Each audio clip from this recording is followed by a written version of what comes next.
மாவட்டம் கலசப்பாக்கம் வட்டம் அருள்மிகு சுகந்தவல்லி சமேத சொர்க்கநாராயண பெருமாள் திருக்கோயில். இந்த திருக்கோயிலில் மார்கழி தனுர் மாதம் பூஜைகள் மிகவும் சிறப்பாக நடைபெற்று வருகிறது. இந்த தனுர் மாதம் பூஜையினுடைய மிகவும் முக்கியமான ஒன்றாக வைகுண்ட ஏகாதசி என்ற நிகழ்ச்சியானது நடைபெறுகிறது. எல்லா திருக்கோயிலும் வைகுண்ட ஏகாதசி அன்னைக்கு பெருமாள் பரமபத வாசல் என்று தனியாக ஒரு வாசப்படி இருக்கும். ஆனால் இங்கே மூலவரையே தான் தரிசனம் கொடுக்கிறார் எம்பெருமான். மற்ற இடத்துல உற்சவமூர்த்தி பரமபத வாசல் வழியாக வெளியே வரும்போது எல்லா பக்தர்களும் சேவித்து பெருமாளை அருளுடைய பெறுவார்கள். ஆனால் இங்கே மூலவரையே நம்ம சொர்க்கநாராயண பெருமாள். இந்த திருக்கோயிலுடைய பெருமாளுடைய திருப்பேரு சொர்க்கநாராயண பெருமாள். சொர்க்கநாராயண பெருமாள் இங்கே சொர்க்கத்தில் எப்படி எம்பெருமான் காட்சி அளிக்கிறாரோ அதே மாதிரி இங்கே எல்லா பக்தருக்கும் இங்கே காட்சி அளித்து கொண்டிருக்கிறார். இந்த வைகுண்ட ஏகாதசி விரதமானது தசமி முதல் நாள். வைகுண்ட ஏகாதசி முதல் நாள் மதியம் அன்றைக்கி காலையில் தலை குளிச்சுட்டு அன்றைக்கி மதியம் ஒரு வேளை மட்டும் சாப்பிட்டு அன்றைக்கி நைட்டு எதுவும் சாப்பிடக்கூடாது.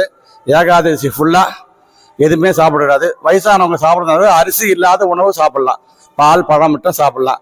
அதேமாரி ஏகாதசி அன்று ஃபுல்லாக விரதம் இருந்து மறுநாள் துவாதசி காலையில் எம்பெருமானை சேவித்து எம்பெருமானுடைய துளசி தீர்த்தத்தை அருந்திட்டு அதுக்கப்புறம் தான் நம்ம சாப்பிடணும். இதுவாக இருந்தாலும் சாப்பிடணும்.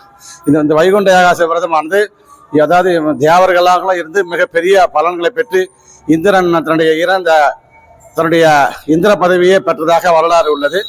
ஏன்னா இந்த வைகுண்ட ஏகாதசி மிகவும் முக்கியமானது.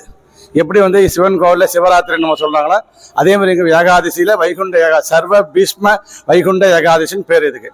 இந்த மார்க்கம் அதாவது இந்த இறந்தவர்கள்லாம் செல்றதுக்கு தட்சிணாயனம் உத்தராயணம்னு சொல்லுவாங்க. அப்படி சொல்லும்போது உத்தராயணன்றது தை மாதம் பிறகுதுன்னு ஐதீகம் ஒழிய இந்த வைகுண்ட ஏகாதசினிக்கே சொர்க்க வாசல் திறந்துருது. அதுக்கப்புறம் இறக்குற எல்லாருக்குமே அந்த உத்தராயணத்தில் இறந்து போன புண்ணியம் தான் கிடைக்கும். அதனால தான் இந்த வைகுண்ட ஏகாதசி மிக முக்கியமான நிகழ்ச்சியாக கிடைக்கப்படுது.